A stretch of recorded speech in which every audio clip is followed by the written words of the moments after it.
Hello everyone, this is the Health Promotion Teaching Plan. The subject is HIV in young women in Africa. The problem is, for background information, Sub-Sahara Africa is home to the majority of people living with HIV, or 25 million out of 35 million globally.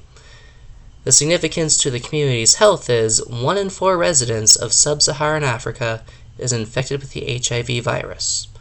71% of new HIV infections worldwide happen in Sub-Saharan Africa. This is according to data from the World Health Organization from 2014. The Department of Defense has asked a group of students to do health promotion teaching on HIV in Africa. This supports Millennium Goal 6 to combat HIV, AIDS, malaria, and other diseases by educating young women on how to minimize their risks for contracting HIV. And that Millennium Goal is from the Millennium Project 2006. For our learning needs assessment, I would like to discuss the plan for assessing the learning needs of the community. Step 1 is to assess the learning readiness. We must assess the physical, emotional, experiential, and knowledge readiness of the subjects we're about to teach. This is according to Colbury in slideshows that were produced in 2016. Step 2 is to assess the participants' prior knowledge base by asking what they already know about the subject of HIV. Step 3 is to assess what learning needs are most important to the participants by asking them what do they want to learn. The priority needs for promoting health in the community will be determined based on gaps in their current knowledge found in Step 2 and what the community is most interested in learning about, which is found in Step 3. The Health Promotion Model. The health promotion model that we're going to use for this is Dr. Nola Pender's Health Promotion Model. The key components to Dr. Pender's health promotion model is that individuals strive to control their own behavior, individuals work to improve themselves and their environment, health professionals, such as nurses and doctors, comprise the interpersonal environment which influences individual behaviors. Self-initiated change of individual and environmental characteristics is essential to changing behavior. This model was selected because it emphasizes individual empowerment and environmental improvement. The reference is Pender, Mulder, and Parsons, 2015. The Health Promotion Health Education Plan. Here we're going to identify 1 goal and 3 behavioral outcomes that will indicate that the teaching plan has been successful. Our goal is that all of the young women will decrease their risk factors for HIV infection after targeted, focused, school-based educational packages presented in physical education classes and including the tool of dialogue. All the components of that goal will have evidence-based practice, which I'll go over later.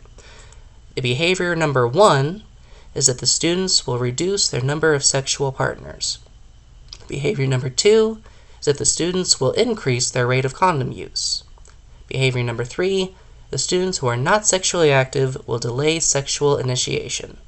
The educational methods and tools that will be used to teach the community described include focused school-based education packages, see Amaretto, Papalongas, Ochili, and Ali in 2014, presented physical education classes, see Najela Sani, 2011, and including the tools of dialogue, see Kuragu and McLaughlin, 2011, role-play, integration with traditional games, health pamphlets, and hands-on workshops. The research and/or other evidence. Let me go over this further. Identify 3 evidence-based articles, identify where they were integrated into the teaching plan. I identified where they were integrated in the last slide, so I'll just go over the evidence-based articles. First, we have the effectiveness of HIV/AIDS in school-based health education programs in Nigeria, a systematic review. This was published in Health Education Research in the year 2014. Second evidence-based practice article is Unveiling Their Words, the Use of Dialogue as a Health Promotion Tool for HIV/AIDS Education in a Poor Community in Kenya, in the Journal of Sex Education, published in 2011. Then we have research number 3, preventing HIV/AIDS education through physical education, Reflections from Zambia. It was published in Third World Quarterly in 2011. And as you can see in the previous slide, we integrated into the teaching plan as educational methods and tools that will be used to teach the community. Evaluation. Identify an evaluation method and a tool to measure the success of the health promotion health plan. We're going to evaluate the effectiveness of the health promotion and health education plan. Will be evaluated by asking the participants to fill out a survey before the class and 6 months after the class, providing statistics as to how many new sexual partners they've had since the class first started, if they used a condom correctly with their last sex partner, and if they have become sexually active since the class started, and then compare their results with a control group that did not take the class. The outcome evaluation will focus on the results or changes brought about by the program, intended or unintended. That reference is Pender et al. 2015. In conclusion, I would like to discuss some ideas for the way forward. First off, I would like to bring these classes to more students. Second off, I'd like to place an emphasis on the meaning and importance of consent and body autonomy. I want these girls to know that it is their choice to engage in sexual activities. It is their choice as to which HIV preventive tools they will use, and hopefully they will be empowered by knowing that they have these choices in order to make better health outcomes with their choices. And it has been found that an effective empowerment strategy would use activity-related effects as well as interpersonal and situational influences as a means of facilitating and enhancing patients' health-promoting behaviors. It's according to Karkin-Plarsa, 2014. And even though most new HIV infections in sub-Saharan Africa occur from heterosexual sexual contact, I would like to follow up with classes targeting the men who have sex with men population and the IV drug-using populations of sub-Saharan Africa. And this is my reference side. It's Almaguero. So it's the effectiveness. Yeah, this is my reference side. As you can see, I have lots of references, and I will allow you to research them all.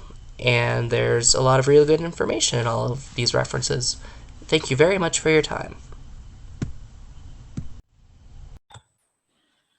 Okay, hi, this is us. It's a presentation. There's the next slide. There's the next slide. There's the next slide. Thank you for watching. Oh wait, that's screen sharing. Oops.